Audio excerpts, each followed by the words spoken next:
For my descriptive speech with Digital Media Project, I chose and posted and replied on Facebook, BuzzFeed, and Instagram. I chose these three medias because those are the ones that I am the most active on, and that is where I get a lot of my information and do interact with more people on those medias. I will say that some of the platforms I used did provide a bit more room for deliberation or incivility. It just depended on which platform I chose. So the first one I'm going to be talking about, and the first one I commented on, was BuzzFeed. I go on BuzzFeed a lot. I know it's not a source that is either well known for its accuracy or unbiasedness, but it's one I enjoy reading a lot. And they tend to post a lot about Taylor Swift and other pop culture moments. But I'm a big Taylor Swift fan, considering the last project I did was also on Taylor Swift. So I decided that I would comment on this article. The article is titled, "Scooter Braun Bragged About Buying Taylor Swift Before the Drama Kicked Off, and It Has Infuriated Fans." This whole drama was basically about how Taylor Swift no longer has the rights to her own masters. And people are very divided on their opinions of Taylor Swift, you know? And I have never commented on a BuzzFeed story either. I like to read the comments, and they tend to upset me sometimes, but I have never commented on them. So I decided that this would be a good one to post on, because I did see this particular comment by Irving Surate, I'm assuming is their username, and it was a very angry comment, and I didn't agree with it. So I tried to clarify in my response to them about more of the situation in the letter that she wrote. And in return, I did receive 25 likes on my comment, and other people did reply. Not necessarily to me, but to the comment as well. But the 25 likes showed to me that people were in agreement with what I was saying.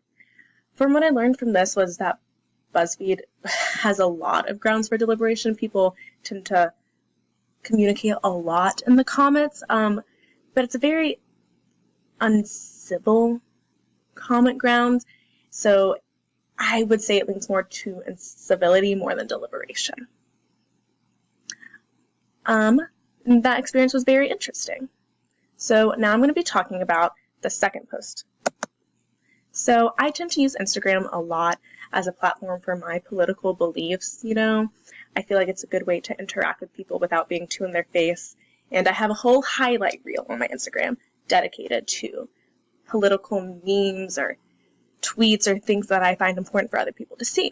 So this is a tweet from a Hawaiian senator, and it is regarding the construction of a large telescope on a sacred mountain in Hawaii. This was very important to me because I'm actually taking a spring break trip there with UGA in the next, obviously the next few months, and we're going to be learning a lot about the culture of Hawaii. And there have been lots of protests there, and people are very upset about it. It's the demonstration that it seems very similar to me of the Puerto Ricans right now. And so I posted this tweet, and normally people do not reply other than just hearts or words of encouragement to my post. I don't get a lot of disagreements from my Instagram stories because the people that follow me tend to normally agree with me. But John Lerner replied, and this was one of the first replies I'd ever gotten that was more than just a sentence or two, and he shared his opinion on it. And I thought that was really interesting because I definitely agreed with him. We had very similar viewpoints, and I didn't really expect that. I expected to just get a few hearts or oh, I totally agree with you. But his was the only response I got, and it was one that I've never received before. So I would say that Instagram is a very good platform for deliberation, and that I feel more inspired and empowered to share more on my Instagram story. It's useful, and it pushed boundaries for me a little bit, but not too much. Not as much as the BuzzFeed one, because I do share a lot. And I did enjoy having this conversation with John Lerner. The next site I posted on was Facebook. This was very personal to me because I adopted a kitten I adopted her over a month ago, and she passed away recently because when I adopted her, she was sick. So this was something else I was very passionate about. And I recently joined a Facebook group for Georgia pets up for adoption or people looking to rehome their pets. And I was very new to this group. And I don't normally post in Facebook groups. I tend to just scroll through and look. But I did see a post about the shelter that I actually adopted my kitten from. And she got the disease she died from that shelter. And so I decided that not only was it a great opportunity for this class, but it spoke to me, and I had to speak out about this just so I could let other people know what my experience was with that shelter. And I wasn't sure really how the response would be, considering I was new to this group and I've never really posted my opinion in a Facebook group before. But as you can see, it went fairly well. People didn't really necessarily understand where I was coming from or exactly what I was saying. And my whole point was to raise awareness. And I replied back and forth to someone named Sarah Carver Heath.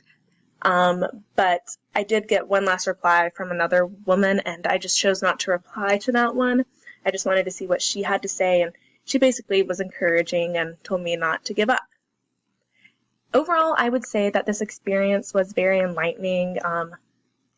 I choose to not have deliberation in social media. I choose to just post things or enjoy from a far distance, but it made me realize that my opinion can be heard, and I don't just have to mumble it under my breath when I am home alone reading or watching videos or seeing Instagram posts, that, my opinion does matter, and people agree with me or not, but either way, it creates a better form of discussion, which I think is really important to remember in these social medias.